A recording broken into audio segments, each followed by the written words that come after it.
friends, welcome to Annam's recipes. இன்னைக்கு இந்த வீடியோல பஞ்சா ஸ்பாஞ்சியா இட்லி எப்படி செய்யலாம்னு பாப்போம். நிறைய பேர் கேட்டிருந்தீங்க இட்லி வந்து பஞ்சு மாதிரி வர மாட்டேங்குது எப்படி கரைக்கணும்னு. அதனால இட்லி அரிசி ஊற வைக்கிறதுல இருந்து கடைசி வரைக்கும் எப்படி அவிக்கிறது அப்படிங்கிற வரைக்கும் இந்த வீடியோல பார்க்கலாம் வாங்க. வந்து 3 சைஸ் இட்லி பாத்திரம் பார்த்தாச்சு. 5 குழி 7 குழி 12 குழி 3 பாத்திரமும் எங்கள் ஷாப்பில் அவைலபிளாக இருக்குது. நீங்கள் வேணுங்கிறவங்க ஸ்க்ரீனில் வர்ற நம்பர்லேயோ இல்லை டிஸ்கிரிப்ஷனில் கொடுக்குற வெப்சைட்லேயோ போய் நீங்கள் ஆர்டர் பண்ணி வாங்கிக்கலாம். இட்லிக்கு வந்து ஊற வச்சுக்கலாம். நான் எப்போவுமே வந்து உளுந்து ஒரு அழகு போடுவேன். வெள்ளை உளுந்து தான் பாருங்கள், இந்த மாதிரி அளந்து ஒரு அழகு போடுவேன். 6 அழகு, இதே அழகில் 6 அழகு அரிசி போடுவேன். இதுவும் பாருங்கள், இந்த கடைகள்ல எல்லாம் கிடைக்கும் இல்லையா, அந்த இட்லி அரிசி தான், குண்டு குண்டாக இருக்கும். அந்த அரிசியே வாங்கிக்கலாம். எந்த கடையில் என்னாலும் நீங்கள் இட்லி அரிசின்னு கேட்டு வாங்கிக்கோங்க, அதுலேயே நல்லா வரும். உளுந்தும் வந்து நான் வெள்ளை உளுந்து தான் போட்டிருக்கேன், கருப்பு உளுந்தெல்லாம் இல்லை. 6 இட்லி அரிசி ஒரு அழகு உளுந்து. இந்த அழகில் 6 போட்டுக்கணும். 1 2 6 அழகு போட்டுட்டேன். நீங்கள் எந்த இதில் எடுக்கிறீங்களோ அதே இதில் 6க்கு 1 நான் இந்த அழகில் எடுத்திருக்கேன். 6 அழகு அரிசி ஒரு அழகு உளுந்து. இப்போ இதை வந்து நல்லா 2 தடவை கழுவிட்டு தண்ணியில் ஊற வச்சிடணும். இப்போ உளுந்தெல்லாம் 2 தடவை கழுவிட்டு நல்லா கொஞ்சம் அழுக்கு தண்ணி வர மாதிரி இருக்கும் இல்லையா, அதெல்லாம் கழுவிட்டு அது மூழ்கிற அளவுக்கு தண்ணி ஊற்றி ஊற வச்சுருக்கேன். இட்லி அரிசியும் அதே மாதிரி நல்லா கிளஞ்சிட்டு ஊற வச்சுருக்கேன். இதை நான் அப்படியே தூக்கி ஃப்ரிட்ஜில் வச்சிட போகிறேன். ஏன்னா இப்போ நைட்டு 10 மணி ஆகுது. இப்போவே ஊற வச்சு நம்ம ஃப்ரிட்ஜில் வச்சிட்டோன்னா காலையில் எழுந்ததும் நம்ம அப்படியே டக்குன்னு மாவுக்கு போட்டுக்கலாம். ஃப்ரிட்ஜிலேயே நல்லா ஊறிடும். சிலர் வந்து கிரைண்டர் சூடாகுதுன்னு சொல்லிட்டு ஐஸ் கட்டி போட்டு ஆட்டுவாங்க, ஐஸ் தண்ணி ஊற்றி ஆட்டுவாங்க. நம்ம இந்த மாதிரி ஃப்ரிட்ஜில் வச்சு ஆட்டினாலே நல்லாயிருக்கும். நான் வந்து வெந்தயம், அவல் எதுவுமே சாதமெல்லாம் சேர்க்கலை, உளுந்தும் அரிசியும் தான். இது ரெண்டையுமே நம்ம போட்டு நல்ல ஸ்பாஞ்சியாக இட்லி செய்யலாம். இப்போ வந்து ஊற வச்சாச்சு. இதை வந்து மூடி ஃப்ரிட்ஜில் வச்சுருவேன். இதை அப்படியே மூடிடலாம். ஃப்ரிட்ஜில் வந்து இந்த பாத்திரம் கொள்ளாது, அதனால இந்த டப்பாவில் ஊற்றி வச்சுக்க போகிறேன். இந்த டப்பாவில் அப்படியே அரிசியை ஊற்றி வச்சிடலாம். அரிசிக்கு மேலே கொஞ்சம் ஓரளவுக்கு தண்ணி இருக்குது, இன்னும் கொஞ்சம் ஊற்றிக்கலாம். பாருங்கள், இந்த அளவு ஊற்றிக்கலாம். இது வந்து காலையில் ஊறி கரெக்டாக வந்திருக்கும். இதை ரெண்டையும் மூடி அப்படியே ஃப்ரிட்ஜில் தூக்கி வச்சிடலாம். காலையில் எழுந்ததும் ஃப்ரிட்ஜிலேருந்து எடுத்து கிரைண்டரில் போட்டு ஆட்டிக்கலாம். நமக்கு வந்து காலையில் சீக்கிரம் எழுந்திரிச்சு ஊற வைக்கணும் அப்படிங்கிற டென்ஷன் எல்லாம் இல்லை. இது நல்லா ஊறி இருக்கும், டக்குன்னு போட்டு ஆட்டிடலாம். இப்போ பாருங்கள், ஊற வச்ச உளுந்தையும் அரிசியும் ஃப்ரிட்ஜில் வச்சாச்சு. காலையில் எழுந்ததும் ஃப்ரிட்ஜிலேருந்து எடுத்து நம்ம ஆட்ட வேண்டியது தான். இப்போ காலையில் ஆயிடுச்சு பாருங்கள். ஊற வச்ச அரிசி உளுந்தெல்லாம் எடுத்து நம்ம கிரைண்டரில் போட்டு ஆட்ட வேண்டியது தான். இப்போ ஃப்ரிட்ஜிலேருந்து எடுத்துகிட்டு போய் எப்படி ஊறி இருக்குன்னு பார்ப்போம். இப்போ ஃப்ரிட்ஜிலேருந்து எடுத்துகிட்டு வந்தாச்சு. பாருங்கள், நல்லா ஊறி இருக்குது. பாருங்கள், நல்லா சில்லுன்னு இருக்குது. நம்ம இதுக்கு ஐஸ் வாட்டரோ ஐஸ் கட்டியோ போட வேண்டாம். இந்த தண்ணியே நல்லா ஜில்லுன்னு இருக்கிறதுனால அப்படியே போட்டு கிரைண்டரில் ஆட்டிடலாம். இப்போ அரிசி பார்க்கலாம். பாருங்கள், தண்ணி வச்சுருந்தேன், கரெக்டாக ஊறி இருக்குது. கொஞ்சம் தண்ணி தான் மேலே இருக்குது. பாருங்கள், அப்படி பத்தலைன்னா இப்போ கூட கொஞ்சம் ஊற்றிக்கலாம். பாருங்கள், இதுவும் நல்லா ஊறிடுச்சு. இந்த மாதிரி நம்ம ஊற வச்சிட்டோன்னா காலையில் எழுந்ததும் டக்குன்னு ஆட்டிடலாம். இப்போ மணி காலையில் 6:30 மணி. இப்போ ஆட்டி வச்சோன்னா நமக்கு நைட்டு வந்து நல்லா புளிச்சிடும். நல்லா ஊறி இருக்கு பாருங்கள். ஃப்ரிட்ஜில் வச்சாலே நல்லா ஊறிடும். ஜில்லுன்னு இருக்கிறதுனால மாவும் ரொம்ப சூடாகாது, நல்லா இருக்கும். இப்போ கிரைண்டர் ஆன் பண்ணிவிட்டு சத்தத்தில் கேட்காது. ஃபஸ்ட்டு கொஞ்சம் தண்ணி ஊற்றிக்கலாம். ஊற்றிட்டு கிரைண்டர் ஆன் பண்ணிவிட்டு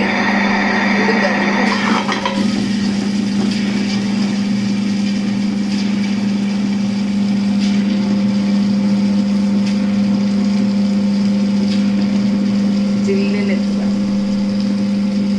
இந்த தண்ணியை வந்து கீழே ஊற்றிடாதீங்க. இந்த தண்ணியை தான் நம்ம கொஞ்சம் கொஞ்சமாக தெளித்து ஆட்டணும்.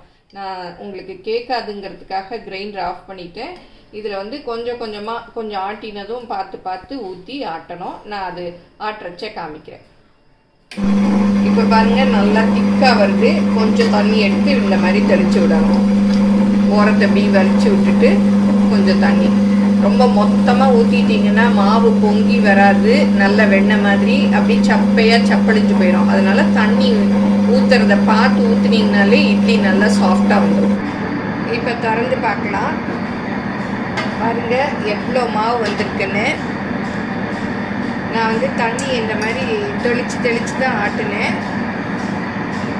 பாருங்க நல்லா நைஸாக வந்துருச்சு. இப்போ வந்து நம்ம மாவை அள்ளிடலாம். இப்போ கொஞ்சம் மாவு எடுத்து இந்த தண்ணியில் போட்டு காமிக்கிறேன் பாருங்கள். அப்படியே நல்லா மிதக்கும், வெண்ணெய் மாதிரி இருக்குது பாருங்கள். அப்படியே எடுக்க வருது. இந்த மாதிரி ஆட்டிக்கணும். இப்போ மாவு நல்லா ஆட்டுப்பட்டுருச்சு, அள்ளிடலாம். நான் உங்களுக்கு சவுண்டுக்காக ஆஃப் பண்ணியிருக்கேன். ஓட விட்டு அள்ளினா தான் ரொம்ப ஈஸி. இப்போ மாவு எல்லாத்தையும் அள்ளிடலாம்.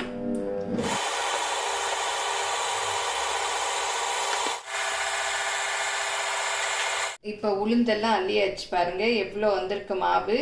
இந்த உளுந்துலே வந்து இட்லி நல்லா சாஃப்டாக வரும். இதுக்கு வந்து நம்ம சிலர் வந்து சாதம் வடித்தது கூட போட்டு ஆட்டுவாங்க, அவலெல்லாம் ஊற வச்சு ஆட்டுவாங்க. இவ்வளோ உளுந்து வந்தாலே வந்து நமக்கு இட்லி நல்லா சாஃப்டாக வரும். இந்த பாத்திரத்தில் 2 தடவை நான் அள்ளினேன் இந்த இவ்வளோ உளுந்து. இப்போ உளுந்து ஆட்டியாச்சு, அரிசி போட்டுக்கலாம். பாருங்கள், அரிசியும் நல்லா சில்லுன்னு இருக்குது. இந்த மாதிரி ஆட்டுறதுனால ரொம்ப சூடாகாது. அப்படியே ஓட விட்டே போட்டுக்கலாம், இல்லாட்டி அப்புறம் வந்து ஸ்ட்ரக்கப் ஆயிடும்.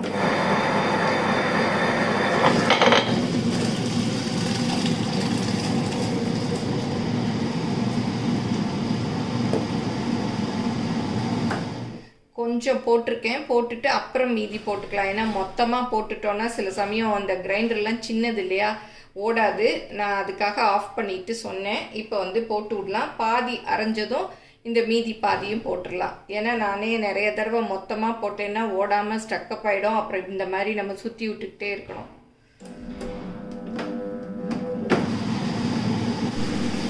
இப்போ மீதி இருக்க அரிசியும் போட்டுடலாம்.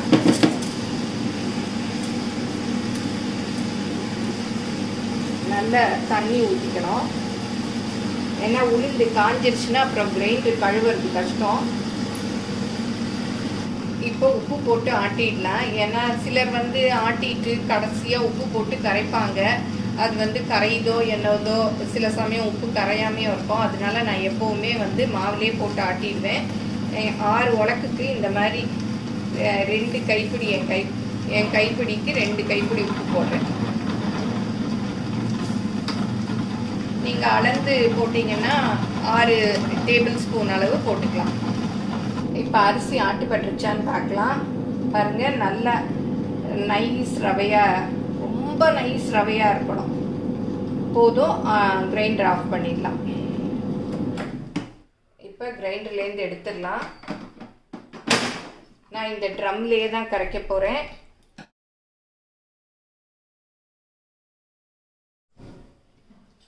இந்த மாவையும் இதோடு சேர்த்து ஊற்றிக்கலாம். கையோட குழவியும் கழுவி வச்சுட்டேன் பாருங்கள். அப்புறம் வந்து நம்ம ரொம்ப போட்டுட்டோன்னா காஞ்சி கழுவுறதுக்கு ரொம்ப டைம் எடுக்கும். அது எடுத்ததுமே கழுவிட்டா அந்த ஈரத்தோட சீக்கிரம் கழுவிடலாம். இந்த மூடியும் அப்படி தான் கழுவிட்டேன். எல்லாமே நீட்டாகிடுச்சு. இப்போ மாவு வந்து கரைக்க வேண்டியது தான். கிரைண்டரில் வந்து இந்த மூடியில் பாருங்கள், இந்த இடத்துல தான் வந்து உளுந்த மாவெல்லாம் தெரிச்சிருக்கோம். அதை வந்து நான் உடனே இந்த மாதிரி துணி வச்சு தொடச்சிட்டேன் எடுத்த உடனே. அப்போ தான் வந்து ஈஸியாக துடைக்க வரும். நம்ம ரொம்ப நேரம் காய விட்டுட்டோம்னா வந்து காஞ்சி போயிடும். நிறைய பேர் கேட்டிருந்தீங்க கிரைண்டர் கழுவுற வீடியோ கூட போடுங்கன்னு சொல்லிட்டு இன்னொரு நாள் போடுறேன். அதையும் சேர்த்து போட்டால் ரொம்ப பெரிய வீடியோவாக போயிடும். நான் முதல்ல சாஃப்ட் இட்லி எப்படி செய்கிறதுங்கிற ஒரு வீடியோ போட்டிருக்கேன். அதில் வந்து மாவெல்லாம் கிரைண்டர்லேயே ஊற்றி கரைக்கிற மாதிரி போட்டிருக்கேன். அது பேச்சுலர் பிகினர்ஸ்க்காக. இன்றைக்கி வந்து நான் வந்து கையில் தான் கரைக்க போகிறேன். உங்களால் கையில் கரைக்க முடிஞ்சால் கரைச்சிக்கலாம், நல்லது. ஆனால் நல்லா மிக்ஸ் பண்ணணும், இல்லாட்டி வந்து இட்லி சாஃப்டாக வராது. உளுந்தும் அரிசி மாவும் நல்லா கலக்கணும். பாருங்கள், அப்படியே கெட்டியாக இருக்கு இல்லையா, இதை வந்து அரிசி மாவோட நல்லா மிக்ஸ் பண்ணணும் கையாலே. இந்த மாதிரி அரிசி மாவுலாம் கீழே இருக்கும். நல்லா மிக்ஸ் பண்ணிக்கணும். இந்த மாதிரி நல்லா கலந்துக்கணும். மாவு நல்லா கரைச்சாச்சு. இந்த அளவு கன்சிஸ்டன்சிக்கு இருக்கணும். இந்த மாதிரி இருந்தால் தான் அது புளிச்சு வரைச்ச நல்லா இட்லி வந்து நல்லா வரும் மாவு. இப்போ போதும். இதை வந்து பாத்திரங்களில் நம்ம ஊற்றி வச்சிடலாம். இப்போ ஆட்டின மாவை 4 பாத்திரத்தில் ஊற்றி வச்சுட்டேன். அது பொங்கி வர்ற அளவுக்கு இடம் விட்டு நம்ம ஊற்றி வைக்கணும். பாருங்கள், எல்லாத்துலேயுமே பாதி பாதி அளவு வச்சுருக்கேன். இதை மூடி வச்சிடலாம். இப்போ ஆட்டின மாவெல்லாம் கிச்சன் மேடையில் வச்சுட்டேன். 8 மணி நேரம் கழித்து எப்படி பொங்கி வந்திருக்குன்னு பார்க்கலாம். ஆட்டி கரைச்சி வச்சாச்சு. கிரைண்டரும் பாருங்கள் நல்லா க்ளீன் பண்ணியாச்சு. நல்லா டக்குன்னு காஞ்சிருச்சு. நம்ம வந்து ஆட்டின உடனே தான் வந்து கிரைண்டரை எப்போவுமே கழுவி வேணும். கொஞ்சம் நேரம் ஒன்றா போட்டோன்னா அப்புறம் கிரைண்டர் வந்து வீணாயிடும். பாருங்கள், மூடி எல்லாமே காஞ்சி கூட போயிடுச்சு. நீங்கள் துணியில் துடைக்கிறதுனாலும் துடைச்சிக்கலாம். நான் வந்து இந்த மாதிரி தான் வந்து எப்போவுமே காய வச்சுருவேன். நல்லா காஞ்சதும் எடுத்து வச்சு மூடி வச்சுருவேன். இப்போ காலையில் ஆட்டி புளிக்க வச்சோம் இல்லையா, பாருங்கள் 8 மணி நேரம் ஆயிடுச்சு. எல்லாமே பாருங்கள் எவ்வளோ பொங்கி வந்துருச்சு. நல்லா அப்படியே மேலே வந்துருச்சு. இன்னும் விட்டால் வெளியில் வந்துடும். இப்போ வேணுங்கிற மாவை மாத்திரம் வெளியில் வச்சுட்டு மற்றது எல்லாத்தையும் நீங்கள் ஃப்ரிட்ஜில் வச்சிடலாம். வேணுங்கிறச்ச கொஞ்சம் நேரம் முன்னாடி எடுத்து வச்சுட்டு அந்த ஜில்னஸ் போனதும் இட்லி ஊற்றிக்கலாம். இப்போ இந்த மாவில் எப்படி இட்லி ஊற்றலான்னு பார்ப்போம். இப்போ இட்லி பாத்திரத்தில் வந்து தண்ணி ஊற்றியாச்சு. இந்த 7 குழி இட்லி தட்டு தான் நான் வைக்க போகிறேன். இந்த மாதிரி இட்லி பாத்திரம்லாம், செட்டிநாடு இட்லி பாத்திரம்லாம் எங்கள் ஷாப்பில் கிடைக்குது. நீங்கள் வேணுங்கிறவங்க ஆர்டர் பண்ணி வாங்கிக்கலாம். கீழே டிஸ்கிரிப்ஷனில் நான் லிங்க்கும் வாட்ஸ்அப் நம்பரும் கொடுக்குறோம். இதில் வந்து இந்த மாதிரி துணி போட்டுக்கணும். ஏன்னா ஹோல்ஸ் இருக்கிறதுனால மாவு ஊற்றுனீங்கன்னா உள்ளே போயிடும். இந்த மாதிரி துணி, காட்டன் கிளாத்து, வேஷ்டி கிளாத்து, எந்த கிளாத் வேணாலும் நீங்கள் வந்து போட்டுக்கலாம். போட்டு மூடியால் மூடி ஆவி வந்த பிறகு மாவை மோந்து வைக்கணும். இப்போ இந்த மாவில் தான் வந்து நான் இட்லி மோந்து வைக்க போகிறேன். பாருங்கள், நல்ல மேலே அப்படியே பொங்கி வந்துருச்சு. இதை கொஞ்சம் அப்படி லைட்டாக அப்படி பண்ணி விட்டுக்கணும். ரொம்ப கலக்கிடாதீங்க. இந்த மாதிரி கிண்டிட்டு நம்ம வந்து இட்லியாக எடுத்து வைக்கணும் இந்த கரண்டியில். இப்போ மாவோட கன்சிஸ்டன்சி பார்க்கலாம். பாருங்கள், நம்ம அவல் போடலை, சாதமெல்லாம் போட்டு ஆட்டல, வெந்தயம் கூட போடல. எவ்வளோ நல்லா ஸ்பாஞ்சியாக வந்திருக்கு. வெறும் அரிசியும் உளுந்தும் தான்.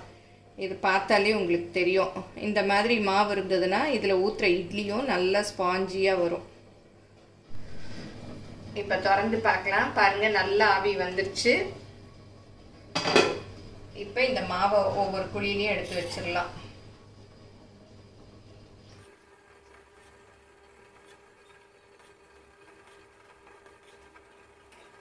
இப்போ 7 குழியிலையும் மாவு எடுத்து வச்சாச்சு. இந்த மூடியால் மூடி ஒரு 10லேருந்து 15 நிமிஷம் வேக விட்டுடலாம். இப்போ 10 நிமிஷம் ஆயிடுச்சு. திறந்து பார்க்கலாம் வெந்துருச்சான்னு. கொஞ்சமாக தண்ணி தெளிச்சுட்டு அப்படி தொட்டு பார்க்கலாம். பாருங்கள், ஒட்டவே இல்லை, நல்லா வெந்துருச்சு. இப்போ இதை அப்படியே கொட்டிடலாம்.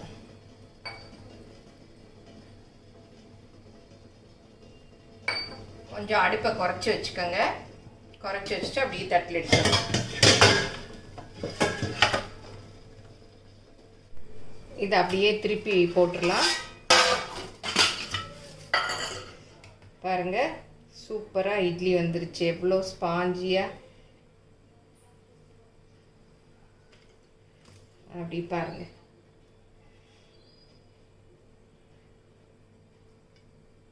இட்லி ஊற்றின பிறகு அப்படியே மூடி ஃப்ரிட்ஜில் வச்சுக்கலாம். வேணுங்கிறச்ச எடுத்து இட்லியோ தோசையோ ஏதோ ஊற்றிக்கலாம். இப்போ பஞ்சாக இட்லி ரெடி ஆகிடுச்சு. இதோட வந்து நான் சாம்பாரும் ஆனியன் தொக்கும் தொட்டுக்கிறதுக்கு வச்சுருக்கேன். நீங்கள் என்ன சட்னி வேணாலும் வந்து உங்கள் இஷ்டத்துக்கு நீங்கள் செஞ்சுக்கலாம். இந்த ஆனியன் தொக்கோட லிங்க்கு கீழே டிஸ்கிரிப்ஷனில் கொடுக்குறேன். பார்த்து வேணுங்கிறவங்க செஞ்சுக்கோங்க. பாருங்கள், இட்லி எவ்வளோ சாஃப்டாக இருக்குது, ஸ்பாஞ்சியாக இருக்குது. ஒன்று கூட பிச்சு காமிக்கிறேன். நல்லா பாருங்கள், பஞ்சாக இருக்குது. நல்லா தெரியுதா பாருங்கள், அப்படி ரொம்ப சாஃப்டாக இருக்குது. இந்த மாதிரி நான் சொன்ன அளவுகளோடு நீங்கள் இந்த மாதிரி நான் அரைச்சிலாம் காமிச்சேன் இல்லையா, அந்த மாதிரி செஞ்சீங்கன்னா இதே மாதிரி இட்லி எல்லாருக்குமே வரும். நிறைய பேர் கேட்டிருந்தீங்க, நீங்கள் சொன்னபடி தான் நாங்கள் அரைச்சோம், இருந்தாலும் இவ்வளோ சாஃப்டாக இட்லி வரலன்னு. அதுக்காக தான் திரும்பவும் இந்த வீடியோ போட்டிருக்கேன். இந்த மாதிரி ட்ரை பண்ணி பாருங்கள், கட்டாயம் நல்லா இட்லி வரும். நான் வந்து இன்றைக்கி இந்த இட்லிக்கு வந்து ஃப்ரிட்ஜில் வச்சு நான் ஆட்டி உங்களுக்கு காமிச்சேன். நீங்கள் ஃப்ரிட்ஜில் வைக்காமல் வெளியில் வச்சும் வந்து ஊற வச்சு ஆட்டலாம். உளுந்தை வந்து ஒரு அரை மணி நேரத்துலேருந்து 3/4 மணி நேரம் ஊற வச்சுக்கணும். இட்லி அரிசியை வந்து ஒரு 4 மணி நேரம் ஊற வச்சுக்கிட்டிங்கன்னா அதுவும் இதே மாதிரி தான் வரும். ரொம்ப நல்லா வரும். ஆட்டுறதுல தான் இருக்குது பக்குவம். அப்புறம் வந்து கரைக்கிறதுலையும் இருக்குது. கரெக்டாக ரொம்ப தண்ணியாகவும் கரைக்கக்கூடாது, ரொம்ப திக்காகவும் கரைக்கக்கூடாது. தண்ணியாக கரைச்சா இட்லி வந்து இந்த மாதிரி வராது, லேசாக தோல் மாதிரி வரும். திக்காக கரைச்சிங்கன்னா இந்த மாதிரி சாஃப்டாக வராது, கல் மாதிரி வரும். அந்த கரைக்கிறதையும் பார்த்து கரைச்சிக்கோங்க. எல்லோரும் செஞ்சு பார்த்துட்டு உங்கள் கமெண்ட்ஸை சொல்லுங்கள். பிடிச்சிருந்தா லைக் பண்ணுங்கள், உங்கள் ஃப்ரெண்ட்ஸுக்கும் ஷேர் பண்ணுங்கள். எங்கள் சேனலை மறக்காமல் சப்ஸ்கிரைப் பண்ணுங்கள். ஃபேஸ்புக், இன்ஸ்டாகிராமில் அன்னம்ஸ் ரெசிபீஸை ஃபாலோ பண்ணுங்கள். தேங்க்யூ.